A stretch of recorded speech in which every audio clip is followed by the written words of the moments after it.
Hello everyone, ओम नमः शिवाय and welcome back to the channel. I hope कि आप सभी ठीक होंगे और अपना भी ध्यान रख रहे होंगे और आप सभी की तैयारी भी एकदम अच्छे से चल रही होगी। तो यूपीएसआई की हम तैयारी कर रहे हैं, जिसमें इस जो लास्ट वीक गया है हमने अच्छे से तैयारी की थी, लेकिन जितना हम टारगेट रखते हैं उतनी अच्छे से तैयारी नहीं हो पाई थी। मुझे लगता है शायद आप सभी की हो गई होगी, लेकिन मेरी थोड़ी सी नहीं हो पाई थी। अभी मेरी 25 फरवरी से मेरी इंटर्नशिप स्टार्ट हुई है, तो मैं थोड़ा सा अपने उसी काम में लगी हुई। कॉलेज जाना पड़ता है डेली, वहाँ पर पढ़ाने जाना पड़ता है। तो 4-5 बजे के करीब आती हूँ मैं, मतलब 4 तो बज ही जाते हैं ऑलमोस्ट। तो इसलिए अच्छी से तैयारी, मैं अपना पूरा जो टारगेट होता है उसको सही से कंप्लीट नहीं कर पाई थी। इसलिए पूरा वीक तो पढ़ाई की थी, लेकिन लास्ट के जो 2 दिन थे उनमें मेरी इतनी अच्छे से टारगेट कंप्लीट नहीं हो पाए, जिसमें एक तो शुक्रवार वाला दिन हो गया और एक शनिवार वाला दिन हो गया। तो इन 2 दिनों में टारगेट तो कंप्लीट नहीं हुआ था, इसलिए मैंने रिवीजन करने का ही सोचा था, क्योंकि संडे में हमें लगाना था मॉक टेस्ट। और आई होप कि आप सभी ने भी मॉक टेस्ट लगाया होगा। और जो भी हम मॉक टेस्ट लगाते हैं वो मैंने आप सभी को सैटरडे वाले दिन टेलीग्राम पर सभी को बता दिया था कि ये वाला प्रीवियस ईयर का क्वेश्चन पेपर सोल्व करेंगे। तो आई होप कि आप सभी ने भी वही प्रीवियस ईयर का क्वेश्चन पेपर सोल्व किया होगा, जिससे थोड़ा सा हमें एनालिसिस करने में थोड़ी आसानी रहेगी कि किस टाइप के क्वेश्चन गलत हो रहे हैं मेरे। तो देखो ऐसा ही रहा है पूरा वीक। इतने ज्यादा अच्छे से तैयारी तो नहीं हो पाई, लेकिन जो भी कुछ पढ़ा था उसके बाद थोड़ा सा रिवीजन किया। और उसके बाद अब संडे में जो अपना प्रीवियस ईयर का क्वेश्चन पेपर लगाया था, तो अभी बात करेंगे कि किस टाइप का रहा, क्या क्या स्कोर रहा है, किस टाइप के क्वेश्चन थे, क्या किस सब्जेक्ट के अंदर थोड़ी डिफिकल्टी लेवल अप हुआ है। सबसे पहले तो मैं आप सभी को बता देती हूँ, देखो मुझे डेट और उसका जो शिफ्ट वगैरह नहीं याद है। मुझे सिर्फ इतना याद है 2017 का आई थिंक शिफ्ट 3rd का क्वेश्चन था, मुझे डेट नहीं याद है। दिसंबर में 2017 का शिफ्ट का क्वेश्चन था, शिफ्ट 3rd का। तो मैंने टेलीग्राम चैनल पर आप सभी को बता रखा है कि कौन से शिफ्ट का कौन सा एग्जाम था, पूरी मैंने पिक्चर लगाकर दिखा के बता रखा है सभी को। तो सबसे पहले अब बात करते हैं कि देखो क्वेश्चन पेपर कैसा आया था 2017 का वाला। सबसे पहले हिंदी से ही शुरुआत करते हैं, क्योंकि हिंदी वाला सब्जेक्ट ही मैं सबसे पहले करती हूँ। हिंदी मुझे लगता है कहीं ना कहीं हिंदी ठीक थी, और हिंदी के अंदर आज जितनी भी रचनाएं पूछी हुई थी काफी आसानी से हो गया था। मतलब मैं बात करूँ ना, जितने भी आज क्वेश्चन मेरे गलत हुए हैं वो साहित्य वाले पार्ट से नहीं हुए, क्योंकि साहित्य वाला पार्ट काफी आसान पूछा हुआ था।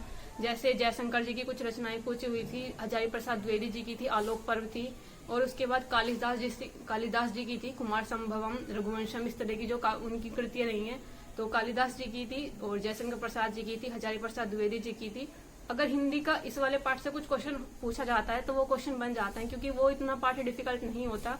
लेकिन हिंदी के आज जो मेरे गलत हुए थे वो कुछ व्याकरण वाला पार्ट गलत हुआ था, तो हिंदी मुझे मॉडरेट सी ही लगी, हिंदी का पार्ट ठीक था। इसके बाद बात करते हैं कॉन्स्टिट्यूशन वाले पार्ट की, यानी कि संविधान, जिसमें पॉलिटी वगैरह, मूल विधि, ये सब चीजें आ जाती हैं। इस वाले पार्ट के अंदर कहीं ना कहीं क्वेश्चन मतलब ठीक थे, लेकिन मतलब वही है ना कि मेरी इतनी अच्छी तैयारी नहीं है इस वाले पार्ट की। कॉन्स्टिट्यूशन वाला पार्ट हो गया, पॉलिटी, मूल विधि, ये इतना माइंड में नहीं रुक पाता, कितना भी चाहे मैं उसको पढूं और रिवीजन करूं, कुछ भी चीजें करती रहूं। तो इसलिए मुझे कहीं ना कहीं ये वाला पार्ट थोड़ा सा डिफिकल्ट लगा था। बट फिर भी वही था कि मॉडरेट सा था, ज्यादा डिफिकल्ट भी नहीं था कि बिल्कुल ही आप बिल्कुल 0 पे आ गए हो, लेकिन थोड़ा सा डिफिकल्ट था। मतलब अगर आपको अच्छा स्कोर करना है तो एटलीस्ट 25+ तो रहने ही चाहिए, जिसमें मेरा नहीं था इतना स्कोर। और इसके बाद जो मैंने 3rd पार्ट किया था वो था रीजनिंग वाला पार्ट। तो रीजनिंग वाला पार्ट हर बार की तरह ही ठीक था, मॉडरेट था, ना कुछ ज्यादा आसान ना कुछ ज्यादा डिफिकल्ट, बल्कि मुझे कुछ क्वेश्चन थोड़े डिफिकल्ट ही लगे। इससे पहले जो हमने मॉक टेस्ट लगाया था उसके थोड़े से आसान थे, लेकिन इस वाले मॉक टेस्ट के, इस वाले प्रीवियस ईयर के क्वेश्चन पेपर जो 2017 का था, काफी डिफरेंस है 2021 के में और 2017 के में। 2021 का जो प्रीवियस ईयर पेपर जो आया था काफी आसान था, जिसमें मैथ का पार्ट हो गया या रीजनिंग हो गया, काफी आसान आई थी। लेकिन 2017 वाले पेपर के अंदर ऐसा नहीं था। हर किसी एग्जाम का मतलब हर एक सब्जेक्ट का लेवल थोड़ा सा अप था 2021 वाले से। 17 का जो लेवल था 2021 से थोड़ा सा मुझे ज्यादा लगा, तो इसलिए इतना अच्छा स्कोर नहीं हो पाया जितना मेरा 2021 वाले के अंदर हुआ था, उससे तो कम ही स्कोर रह पाया है। और उसके बाद मैं बात करूं, देखो रीजनिंग मैंने आप सभी को बता दिया किस टाइप की आई थी। अब बात करते हैं मैथ किस टाइप का आया था। मैथ्स ठीक था, इतना ज्यादा डिफिकल्ट नहीं था, लेकिन ओके सा मैथ था, तो मैथ्स में भी ठीक क्वेश्चन बन गए थे आज। बाकी अब बात करते हैं कि किस सब्जेक्ट के अंदर कितना स्कोर रहा है और क्या क्या क्वेश्चन थे जो मुझे थोड़े से डिफिकल्ट लगे थे, जिनको करने में थोड़ी सी दिक्कत हो गई थी या जो मेरे गलत हो गए थे। कुछ क्वेश्चन तो ऐसे होते हैं जो आते आते भी गलत हो जाते हैं। फिलहाल कुछ क्वेश्चन की ही बात करते हैं, कौन कौन से क्वेश्चन थे ऐसे। देखो मैंने अलग से निकाल के रखे हैं। एक हिंदी का क्वेश्चन था कि सुधी का तिर्यक बहुवचन बताना है। यूपी पुलिस के टाइम पर बहुत अच्छे से हमने ये बहुवचन निकालना, स्पेशली तिर्यक बहुवचन निकालना हमें सिखाए थे नवीन सर ने। तो मुझे सुधी का बिल्कुल लगा था कि सुधियो ही होना चाहिए, क्योंकि जब ये ओ की मात्रा वाला बनता है ना, इसके साथ कोई भी एक विभक्ति आती है, जैसे सुधियो को, मतलब को, के, इस टाइप की कुछ विभक्ति लगती है साथ में जब बहुवचन बनाते हैं हम। तो इसलिए मैंने सुधियो लगाया था, लेकिन इन्होंने बताया ये गलत, इसमें आना चाहिए था सुधिजन।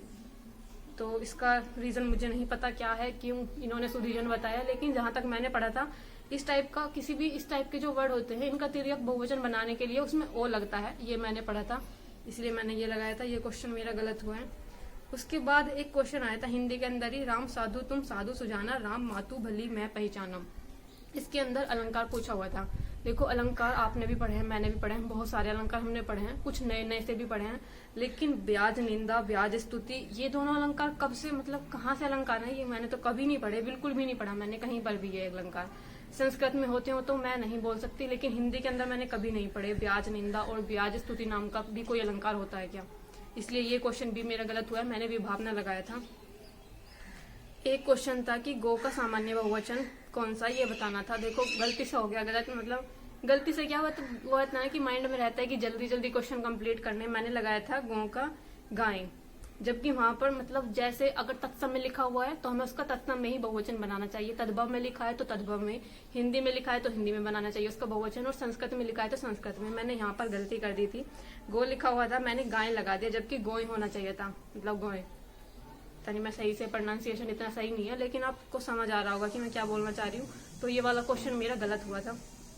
इसके बाद पॉलिटी वाले पार्ट के अंदर, मतलब कॉन्स्टिट्यूशन वाला जो पार्ट था, इसके अंदर एक यातायात वाला क्वेश्चन आया था। देखो मैंने आप सभी को बताया था 2017 के अंदर ना हर एक शिफ्ट के अंदर आया था यातायात वाले, यातायात का जो ये चिन्ह बना देते हैं, फिर पूछा जाता है कि ये किससे रिलेटेड है।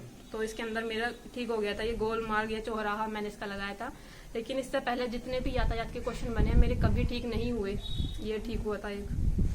एक इसी के अंदर क्वेश्चन था पॉलिटी यानी कि संविधान वाले पार्ट में क्वेश्चन आया था कि अर्थ किस प्रकार की भूमि है, मतलब इसको कैसे, इसको डिफिकल्ट बनाने की कोशिश की गई है। सही बताऊं तो जलोढ़ मिट्टी आप सभी ने पढ़ा है, जलोढ़ मिट्टी जो सबसे ज्यादा मिलती है, और जो नदियों के द्वारा बहा कर लाई गई जो मिट्टी होती है जलोढ़ मिट्टी होती है, और सबसे ज्यादा प्रतिशत आई थिंक इसका ही पाया जाता है जलोढ़ मिट्टी का। तो इन्होंने जलोढ़ का थोड़ा सा डिफिकल्ट बनाने के लिए, मुझे तो ऐसा लगा कुछ अलग ही टाइप की मिट्टी होगी, कुछ अलग ही चीज है ये। तो फिर मैंने वैसे ऑप्शन बेस का ये लगाया था कि नदी द्वारा निर्मित तलछट, तो ठीक हो गया ये। बस एक तरह से बोलना है कि आपने ये इस तरह का वर्ड नहीं पढ़ा होगा, जलोढ़ मिट्टी के बारे में आपने पढ़ा होगा, लेकिन जलोढ़ तलछट लिखा हुआ था इन्होंने। इसके बाद मैथ में एक क्वेश्चन आया था कि 3 मोबाइल फोन और एक वॉकमैन का मूल्य इतना था। तो ये वाला क्वेश्चन ना शुरू में ही था, जैसे आई थिंक तीसरा चौथे नंबर का क्वेश्चन था ये। मैंने पूरा निकाल भी लिया, कर भी लिया, इसके 2 इक्वेशन बनाकर इसकी वैल्यू निकल गई थी आराम से। लेकिन वो ये ना जल्दबाजी में ध्यान ही नहीं दिया इसमें कितनी जीरो लगनी थी, मैंने कौन सा लगा दिया जल्दबाजी में, जो ऑप्शन पहले दिखा ना मुझे मैंने वो ही लगा दिया। तो ऐसा होता है कभी कभी कुछ क्वेश्चन स्टार्टिंग में, जैसे मैथ में 40 क्वेश्चन होते हैं, तो स्टार्टिंग में आई थिंक 4 या 5वां क्वेश्चन था ये, ज्यादा टाइम मेरे पास नहीं बचा था, मुझे ये था कि जल्दी जल्दी करूं, फिर नेक्स्ट मुझे 40 क्वेश्चन करने हैं, जल्दी जल्दी करके निकलती हूँ। मैंने गलती से फिर ये लगा दिया ऊपर वाला, ध्यान ही नहीं दिया ज्यादा। और मैथ वाले पार्ट के अंदर ही एक क्वेश्चन आया था, गिरी एक बिंदु ए से पूर्वा 6 बजे 20 किलोमीटर प्रति घंटे की स्पीड से निकलती है। तो मैं सही बताऊं तो मुझे ये वाला चैप्टर ना डिफिकल्ट लगता है, जिसमें टाइम स्पीड और डिस्टेंस वाला और ये ट्रेन वाले क्वेश्चन, तो मेरा तो हुआ ही नहीं था ये, मैंने निकाला ही नहीं था, मैंने तो ऐसे ही लगा दिया था ये, मैं सही बताती हूँ ना। तो मैंने अभी ये चैप्टर पढ़ा है, अभी हम इस पर आए भी नहीं है, मुझे भी थोड़ा सा ये अपना खुद से भी थोड़ा डिफिकल्ट लगता है, तो इसलिए मैंने इसको मतलब सोल्व करने की भी हिम्मत नहीं की मैंने इसको, बस मैंने ऐसे ही लगा दिया इस क्वेश्चन को। मतलब कुछ चैप्टर्स ना ऐसे होते हैं जिनको आपको देखकर ही डर लगता है कि कैसे होगा ये वाला चैप्टर, कैसे पढ़ेंगे हम इसको, कैसे कर पाएंगे। ऐसे ही मुझे ये वाला चैप्टर लगता है, जिसकी वजह से मैं इसको ऑलमोस्ट कभी कभी स्किप ही कर देती हूँ। तो ऐसा था ये। एक रीजनिंग के अंदर क्वेश्चन था कथन और तर्क वाला। कथन था कि इन दिनों व्यक्तियों से बड़ी कंपनियों तक उत्पाद और प्रक्रिया कंप्यूटरीकरण, इस तरह का था। उसके बाद फिर 2 निष्कर्ष दिए हुए थे। तो देखो इसमें जो निष्कर्ष दिया हुआ था कि हाँ अमेरिका और ब्रिटेन जैसे कई पश्चिमी देशों ने कंप्यूटर प्रौद्योगिकी को अपनाने के कारण तेजी से तरक्की की है। तो मैंने लगाए थे कि दोनों ही जो तर्क दिए हुए हैं इसके मजबूत हैं, लेकिन मुझे भी थोड़ा ध्यान रखना चाहिए था, मैंने ध्यान नहीं दिया। जैसे कि हमें किसी भी चीज की अगर हम तुलना कर रहे हैं ना, अगर हमें अपने देश में कोई चीज लागू करनी है तो हमें उसकी तुलना नहीं करनी कि अमेरिका में वो चीज अच्छे से लागू हुई है, अमेरिका में ये चीज अच्छे से वर्क कर रही है तो इंडिया में भी करेगी, जरूरी नहीं है इस तरह का। अलग अलग देश हैं, दोनों की चीजें अलग हैं, रहन सहन अलग है, कल्चर अलग है, जलवायु अलग है, तो जरूरी नहीं है कि कोई चीज वहां पे अच्छी होगी तो यहाँ पर भी अच्छी होगी। इसलिए मुझे ये बिल्कुल लगाना ही नहीं चाहिए था सेकंड वाला। ये वाला मुझे बाद में रियलाइज हुआ जब मैंने इसका एनालिसिस करा मॉक टेस्ट का, तो तब थोड़ा सा ध्यान आया। इसके बाद एक और क्वेश्चन था जो निष्कर्ष और तर्क वाला ही था, ये भी कथन धारणा वाला, कि पानी शुद्ध करने के लिए आजकल आरओ का यूज होता है, आरओ प्रौद्योगिकी का यूज होता है, लेकिन मैंने इसका जो धारणा लगाई थी कि इसमें केवल सेकंड धारणा सन्निहित है। तो इन्होंने बोला है कि कोई सी भी धारणा सन्निहित नहीं है, ये मुझे समझ में नहीं आया कि कैसे इन्होंने क्या क्यों बोला है ये, क्योंकि सेकंड वाली तो उसके अंदर डायरेक्ट बता रखा है ना कि आरओ का यूज कर रहे हैं, जो कि आज के टाइम की मॉडर्न टेक्नोलॉजी है, और इन्होंने यहाँ पर बोला है कि कोई सा भी सन्निहित नहीं है। तो जिसको भी पता हो एक बार प्लीज इसको एक्सप्लेन कर देना इस वाले क्वेश्चन को। तो बस यही थे कुछ क्वेश्चन जो मुझे आप सभी से डिस्कस करने थे, थोड़े से ही थे, ज्यादा क्वेश्चन नहीं थे आज। तो अब बात करते हैं स्कोर की। तो हिंदी के अंदर मेरा स्कोर आज रहा है 33 क्वेश्चन ठीक रहे हैं, 7 क्वेश्चन गलत हुए हैं और 8 मिनट का मैंने इसको करने में टाइम लिया है। आज मेरे हिंदी में इस टाइप के ही क्वेश्चन गलत थे, जैसे मैंने आप सभी को दिखाया। आज एक काल से भी क्वेश्चन आया था। देखो पिछली बार मॉक टेस्ट के अंदर मेरा काल से जो क्वेश्चन आया था ना, भूतकाल से क्वेश्चन था, वो मेरा गलत हुआ था, लेकिन आज इस बार ठीक हो गया। आप सभी ने एक्सप्लेन किया था वो क्वेश्चन कैसे था। तो सामान्य हिंदी के अंदर मेरे 33 क्वेश्चन ठीक हुए हैं, 7 क्वेश्चन गलत हैं और 8 मिनट का मैंने इसको करने में टाइम लिया है। अब बात करते हैं कानून और संविधान वाले पार्ट की। इसके अंदर मेरे 20 क्वेश्चन ठीक हैं और 20 क्वेश्चन ही गलत हैं, मतलब 20 ठीक हैं 20 गलत हैं, और 7 मिनट इसको करने में लगे हैं। इस वाले पार्ट को मुझे लगता है ना, इस मतलब जो हम पूरा मॉक टेस्ट यूपीएसआई का सोल्व करते हैं, मुझे लगता है 2 ही सब्जेक्ट ऐसे हैं जो हमें उठा सकते हैं, बचा सकते हैं, या फिर हमें बिल्कुल एकदम डुबा सकते हैं, जिसमें तो पॉलिटी वाला पार्ट हो गया और एक हो गया मैथ वाला पार्ट। अगर ये दोनों पार्ट कोई अच्छे से कर लेता है ना, तो मुझे लगता है आराम से अच्छे से हो जाएगा, क्योंकि हिंदी नॉर्मल इतना ही स्कोर आ रहा है, मतलब हमेशा एवरेज सा स्कोर यही चल रहा है मेरा, 33, 34, 32 इसके करीब। रीजनिंग में भी इतना ही चल रहा है, लेकिन मैथ वाला पार्ट और अगर पॉलिटी वाला पार्ट ऊपर नीचे हो जाता है ना, तो पूरा पेपर का स्कोर ही ऊपर नीचे हो जाता है। इसलिए पॉलिटी वाला पार्ट और जो मैथ वाला पार्ट है, ये ज्यादा दोनों पर ज्यादा ध्यान देने की जरूरत है। तो कानून और संविधान वाले पार्ट में 20 क्वेश्चन ठीक हुए थे और 20 क्वेश्चन गलत, 7 मिनट का इसको करने में टाइम लगा था। फिर बात करते हैं मैथ्स वाले पार्ट की। तो मैथ्स में आज मेरे 32 क्वेश्चन ठीक हुए और 8 क्वेश्चन गलत हुए हैं। हाँ, तो मैथ वाले पार्ट में 32 ठीक हैं, 8 क्वेश्चन गलत हैं और 56 मिनट का इसको करने में टाइम लगा मुझे। सबसे लास्ट में मैंने मैथ्स वाला पार्ट ही किया था। जितना भी टाइम था मैं पूरा अपना रीजनिंग कंप्लीट करने, हिंदी, पॉलिटी और रीजनिंग, ये 3 पार्ट मैं सोचती हूँ कि 1 घंटे में मुझे कंप्लीट करनी ही है। उसके बाद जो 1 घंटा बचता है वो पूरा मैथ्स के लिए ही जाता है, क्योंकि मैथ्स में कैलकुलेशन ज्यादा होती है, रीजनिंग में इतनी नहीं होती। तो मैथ्स वाले पार्ट में 32 क्वेश्चन ठीक हैं, 8 क्वेश्चन गलत हैं, 56 मिनट का इसको करने में टाइम लगा था। रीजनिंग की बात करूँ तो रीजनिंग में मेरे 30 क्वेश्चन ठीक है, 10 क्वेश्चन गलत हैं और 43 मिनट का इसको करने में टाइम लगा है। रीजनिंग का स्कोर कहीं ना कहीं आज रीजनिंग का स्कोर भी मेरा थोड़ा कम है, हर बार 32 के करीब या 31 के करीब आ जाता था। आज 30 क्वेश्चन ठीक है, 10 क्वेश्चन गलत हैं और 43 मिनट का टाइम लगा है। तो ये थे सभी सब्जेक्ट के स्कोर। अब एक बार पूरा टोटल स्कोर की बात कर लेते हैं। तो टोटल जो मेरा स्कोर बना है वो बना है 287.5 400 में से, और इस पेपर की जो कट ऑफ रखी गई है वो 283 से 290 के करीब रखी गई है जनरल की।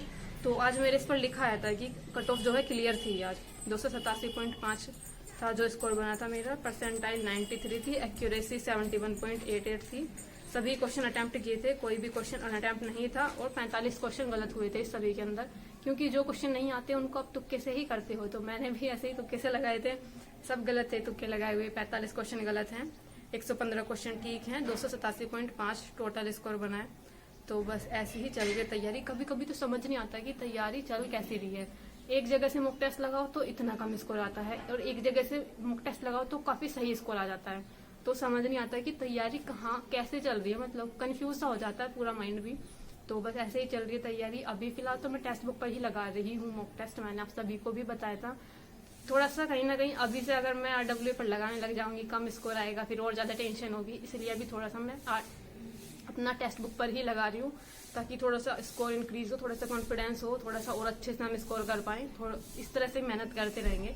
बस अगर हर एक मॉक टेस्ट के अंदर 250 से आपका स्कोर प्लस आ रहा है ना, तो मुझे लगता है कहीं ना कहीं एक सही स्कोर है ये, क्योंकि अभी हम स्टार्टिंग फेज में ही है, तैयारी करना भी शुरू किया है, अभी ज्यादा चैप्टर्स भी नहीं पढ़े, तो ठीक ठाक स्कोर है। लेकिन और मेहनत करते रहेंगे इस तरह से, जैसा भी डेली का टारगेट होता है उसको कंप्लीट करने की कोशिश करेंगे। तो इस बार संडे में यही मॉक टेस्ट लगाया था, नेक्स्ट संडे में सोचेंगे, अभी सोचकर क्या टेंशन लेनी है। तो बस इस तरह से अपनी तैयारी करते रहो। बाकी किसी का कोई क्वेश्चन रह गया हो तो प्लीज कमेंट कर देना। मिलते हैं नेक्स्ट वीडियो में, तब तक के लिए bye bye, take care and Radhe Radhe. और हाँ, आप मेरा टेलीग्राम चैनल भी ज्वाइन कर सकते हो, लिंक मैं इसका पिन कमेंट में लगा दूंगी, वहां से जाकर आप मेरा टेलीग्राम चैनल भी ज्वाइन कर सकते हो। Bye bye, take care and Radhe Radhe.